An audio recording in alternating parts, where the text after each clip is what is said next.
Cerca de 80 milhões de pessoas no mundo devem desenvolver glaucoma até 2020, segundo a Organização Mundial de Saúde. O glaucoma é uma doença silenciosa, que tem como principal consequência a perda da visão.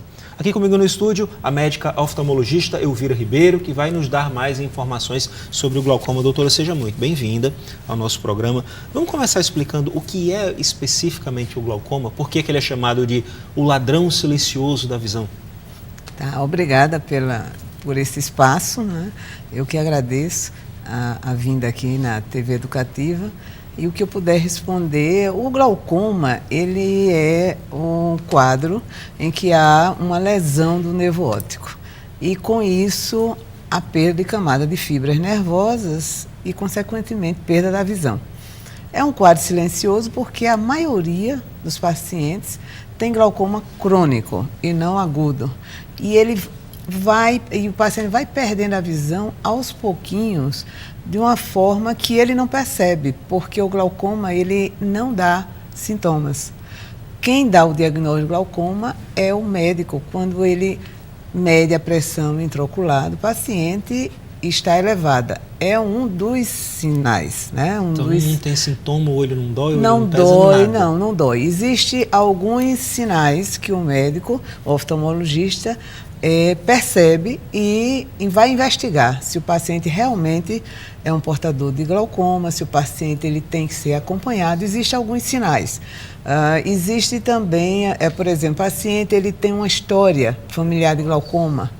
O paciente ele está acima dos 40 anos, o paciente é da raça negra, são fatores de risco. O paciente é míope, o paciente está com a pressão elevada no consultório, o paciente tem alguns sinais no fundo do olho, como uma escavação de disco óptico, que leva o médico a suspeitar que esse paciente possa estar desenvolvendo um glaucoma. Esses são os fatores de risco, mas a senhora falou de sinais. Sinais também. E sintomas.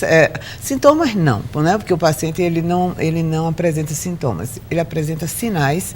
E o oftalmologista que está apto a ter esse diagnóstico, a dar esse diagnóstico, pelo menos um diagnóstico presuntivo, já que glaucoma, ele muitas vezes é diagnosticado ao longo dos anos. É um quadro, como eu disse, silencioso, crônico, e que esses sinais vão ocorrendo, vão aparecendo ao longo dos anos. Doutora, vamos diferenciar, a senhora falou de glaucoma crônico e glaucoma agudo, vamos só explicar isso para deixar claro. O glaucoma agudo, ele não é muito frequente, mas é um quadro, como eu disse, agudo, é urgente, porque aí, nesse caso, sim, o paciente tem dor. Por quê? Porque a pressão, ela sobe muito, e o olho, como qualquer órgão em que há uma pressão elevada, ele sente dor, tá? O paciente vai sentir dor, vai apresentar vômitos, e se essa pressão não for controlada de imediato, ele cega e de uma forma muito rápida. Esse é o glaucoma agudo. Mas é muito raro. O glaucoma agudo pode ser consequência de um glaucoma crônico ou não? Não, são coisas separadas. São coisas separadas. O glaucoma crônico ocorre, 80% dos casos é de glaucoma crônico, ou mais. Tá? Então, a grande maioria é glaucoma crônico. Esse é o silencioso. Esse é o perigoso porque ele não dá sintomas. O paciente não sabe que tem glaucoma. Então, o risco e é por isso que eu friso muito, todas as entrevistas que eu dou, que todo o paciente tem que procurar o oftalmologista. Porque o que acontece? Acontece é que muitos acham que o oftalmologista é para passar óculos, para prescrever óculos. E aí, muitas vezes, vai num camelô, experimenta um óculos, aquele paciente que não precisa de óculos antes dos 40 anos. É muito comum o paciente se deixar de lado a consulta. Puxando essa história do camelô, o óculos escuro também é perigoso, né? Também pode causar risco de glaucoma especificamente? Não, de glaucoma não. Veio quando a senhora falou, experimenta óculos, peraí, o óculos que eu falo é aquele óculos de vista cansada, né? Sim.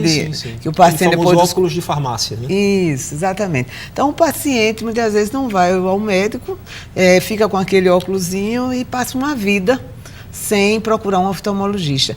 E aí muitas vezes o diagnóstico de glaucoma, ele só vai ser estabelecido quando o paciente já perdeu a visão. O glaucoma crônico, a perda da visão, ela vem de lado, até chegar no centro da visão. É uma perda de campo lateral. O paciente, a visão periférica. A visão periférica, exatamente. Então, o paciente muitas vezes não percebe que está tendo essa perda da visão periférica. E ela é muito lenta. Então, quando ele vem perceber, ele já perdeu toda essa periferia. Aí é que ele vai procurar o médico. Quando ele procura o oftalmologista, toda essa perda, ela é irreversível, não tem como mais recuperar, porque existe uma perda de camada de fibras nervosas. E essa camada de fibras nervosas não tem como ser mais recuperada. Esse é o grande vilão.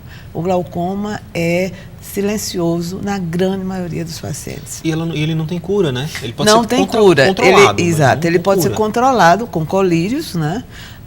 Mas ele não tem cura. Mesmo a cirurgia do glaucoma, quando 2 ou 3 colírios não consegue controlar, muitas vezes é uma indicação cirúrgica, mesmo com a indicação cirúrgica, a cirurgia era para controlar, não é para curar. Não existe cura. É como o diabetes, não existe cura. Ele existe um controle. Você o paciente tem que passar a vida inteira... Aprender a conviver com a doença. Aprender a conviver com a doença e aprender a procurar o oftalmologista, aprender a usar de uma forma adequada os colírios prescritos, porque muitas vezes existe aquele paciente que começa muito bem, mas depois ele não segue e aí deixa... E vai perdendo com isso. Né? A doença vai continua. Ela continua. Verdade, ela está ali controlada e de repente. Eu acho que é uma boa comparação com o diabético, né? Aquele cara que está lá bem direitinho, tomando a insulina, tomando remédio, de repente para com um pote de doce de leite. Aí descontrola tudo. Descontrola tudo. Verdade. Agora, a senhora falou que existem fatores de risco, né? E um deles, você falou, pessoas de descendência negra. Especificamente por que isso? Pela pigmentação, na verdade não existe. Até hoje a gente não existe. Se você me perguntar, existe uma etiologia do glaucoma, o que é o glaucoma? É um conjunto de sintomas, de sinais, mas não existe uma causa específica. Até hoje não se descobriu por que existem alguns fatores de risco. Porque o míope ele é mais predisposto, porque a raça negra tem mais predisposição. O fator hereditário é muito forte, o paciente com história familiar de glaucoma tem que estar muito atento, mas a verdade é que tem muita coisa a ser descoberta no glaucoma. O glaucoma é um desafio para o oftalmologista, para os pesquisadores, porque em alguns há uma evolução mais rápida, porque outros a evolução se consegue controlar mais. É mais comum em pessoas após os 40, mas criança pode desenvolver, adolescente pode nascer com glaucoma congênito. Existem algumas condições cirúrgicas, traumas, que podem levar a um glaucoma em pacientes jovens. Então, na verdade, ele pode acometer qualquer idade. É mais frequente depois dos 40. É mais frequente no paciente diabético, mas isso não é regra. O tratamento precoce é que é o mais indicado, então. Exatamente. O tratamento precoce é que é o indicado. Se o paciente for tratado precocemente, ele vai conviver por toda a vida, na grande maioria dos casos, com a doença sem nenhum risco para a sua saúde ocular. Agora, é possível evitar essa doença? Não. Se você tiver de desenvolver glaucoma, vai desenvolver. Mesmo, isso é fato. Até hoje, não. Até hoje não tem nada que possa, alguma medicação ou alguma maneira que possa evitar o surgimento da doença. Até hoje não foi descoberto nada em relação a isso. Então, o recomendado seria o quê? Seria ir ao oftalmologista? Pelo menos uma vez por ano. Uma vez por ano. Pelo menos uma vez por ano. E como é que é feito o exame de identificação? Me explica esse processo. Quando o paciente ele é examinado, existem alguns exames que podem levar o colega a ter esse diagnóstico. Presuntivo, como eu digo, não existe uma certeza de imediato, né? Ao longo do tempo, o diagnóstico vai sendo feito. Mas, por exemplo, a medida da pressão, que é obrigatório no seu exame de rotina, que é um dos marcadores, né, da doença, é o aumento da pressão intraocular. Um outro é o exame do fundo do olho, onde ele vai também observar o disco óptico. Mas geralmente esse exame já chega depois que a pressão dá alguma alterada. Não, esse exame faz parte da rotina. A fundoscopia e a medida da pressão intraocular. Faz parte da rotina da consulta oftalmológica. A senhora falou de cirurgia também. Como é que é esse procedimento? Existe a cirurgia. A cirurgia é o último caso. Tá? O último caso é quando aquele paciente não é bem controlado. Existe também o laser.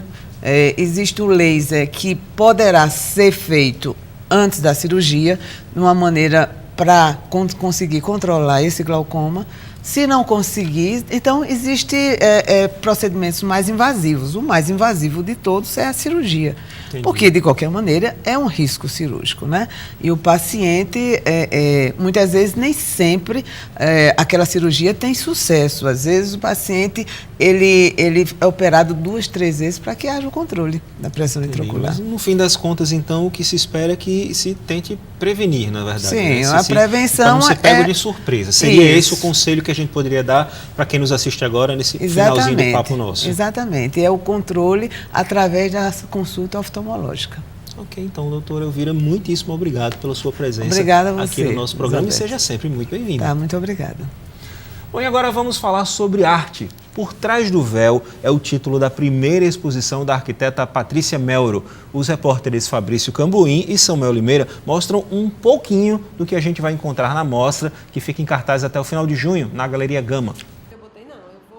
Patrícia Melro é arquiteta há 31 anos, mas desde criança, influenciada pelo pai, gostou de pintar e desenhar. As telas produzidas por ela viviam restritas à sua casa e aos familiares, até que ela resolveu há 1 ano revelar ao mundo o seu dom de pintar. O tempo foi passando e eu sinto que fui me aprimorando e comecei a ter vontade de mostrar aquilo que eu fazia e que não tinha mais espaço dentro da minha casa. Então as pessoas começaram a me cobrar isso. Por que isso tudo está aqui guardado e você não mostra? A exposição Por Trás do Véu, em cartaz na Galeria Gama, é a primeira em que ela participa. São 25 obras inéditas que apresentam ao público a construção de uma poética própria. A arte, para mim, assim, é um momento de imersão. É um momento muito meu. Eu preciso estar no meu cantinho, perto da natureza. E, assim, é quase que um processo meditativo. As cores, as imagens vão surgindo à medida que eu estou ali e que eu me deixo ser levada por esse momento. O curador da mostra é o também arquiteto Henrique Gomes. Para ele, as obras da artista, apesar de abstratas, adquirem significado dependendo do ponto de vista pessoal. Por trás do véu de cada um, o que é que tem? Né? Então a gente acha que através da abstração você pode ver vários tipos de coisa e vários tipos de experiências estéticas próprias. Como a arte da Patrícia é bem abstrata, ela tem essa propriedade de você achar nela o que você quiser, você interpretar do jeito que você quiser. A exposição Por Trás do Véu está em cartaz na Galeria Gama, no Estela Maris, de segunda a sexta-feira, das 2 da tarde às 7 da noite, e aos sábados de 9 da manhã a 1 da tarde. O Pauta Especial fica por aqui. Nos vemos no nosso próximo encontro, sempre às 11h30 da manhã, com reprise às 4h30 da tarde. Até a próxima!